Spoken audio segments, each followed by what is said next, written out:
Hello everyone, আসসালামু আলাইকুম। কেমন আছেন সবাই? আশা করি অনেক ভালো আছেন। আজকে আমি খুবই মজার একটি পিঠার রেসিপি আপনাদের সঙ্গে শেয়ার করব।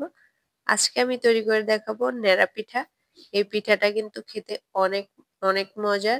তো মজার এই পিঠাটা তৈরি করার জন্য চুলায় একটা পাতিলে আমি ১ লিটার দুধকে ভালোভাবে জাল করে নিয়েছি। এরপরে এর মধ্যে দিয়ে দিব নারকেল কোরানো।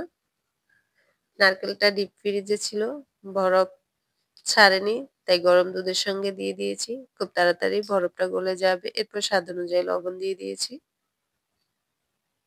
নারকেলটাকে একটু ভালোভাবে মিশিয়ে নিচ্ছি। এরপর দিয়ে দিচ্ছি খেজুরের গুড়।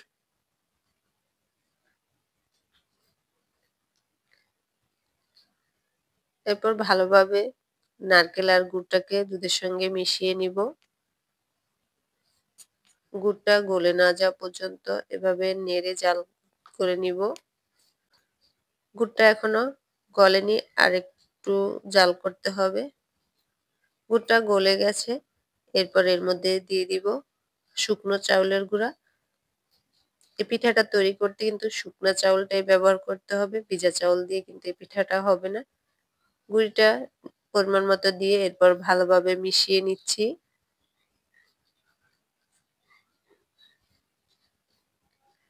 ভালোভাবে মিশিয়ে নেওয়া হয়ে গেছে। এরপর একটা প্লেটের মধ্যে নিয়ে নিব।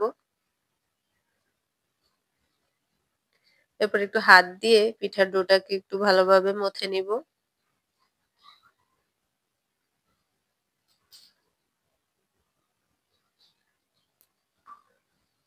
মথে নেওয়া হয়ে গেছে। এবার আমি পিঠাগুলো তৈরি করে নিব। হাতের মধ্যে একটু ঘি লাগিয়ে নিয়েছি যাতে হাতের মধ্যে পিঠার ডোটা লেগে না যায়। এরপর এভাবে করে শেপ দিয়ে পিঠাটা তৈরি করে নিব।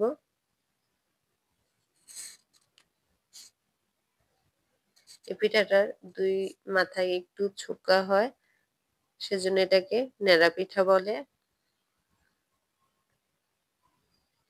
তো একটা পিঠা আমার হয়ে গেছে। এভাবে করেই আমি সবগুলো পিঠা বানিয়ে নিব।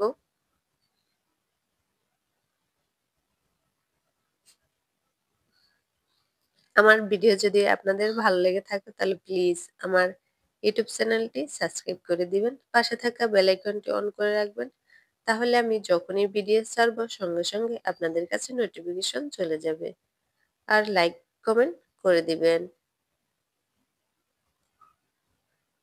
সবগুলো পিঠা আমার তৈরি করা হয়ে গেছে।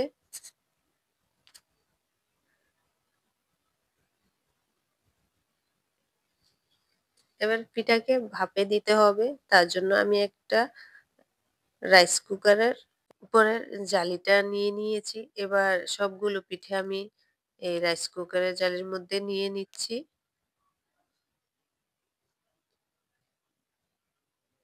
রাইস কুকারের পাত্রের মধ্যে আমি পানি ফুটতে দিয়ে দিয়েছি। এবার উপরে পিঠার জালিটা সুন্দরভাবে বসিয়ে দিয়ে এরপর ঢাকনা দিয়ে ঢেকে দিব। ১ ঘন্টা ভাপিয়ে নিয়েছি। দেখুন পিঠাটা হয়ে গেছে। এবার একটা প্লেটের মধ্যে নিয়ে নিচ্ছি। দেখুন কতটা সুন্দর হয়েছে। পিঠাটা গরম আছে এখন, তাই একটু নরম। যখন পিঠাটা ঠান্ডা হবে, শক্ত হবে, তখন কিন্তু পিঠাটা খেতে অনেক ভালো লাগবে। তো আজকের মতো এ পর্যন্তই। সবাই ভালো থাকবেন। আল্লাহ হাফেজ।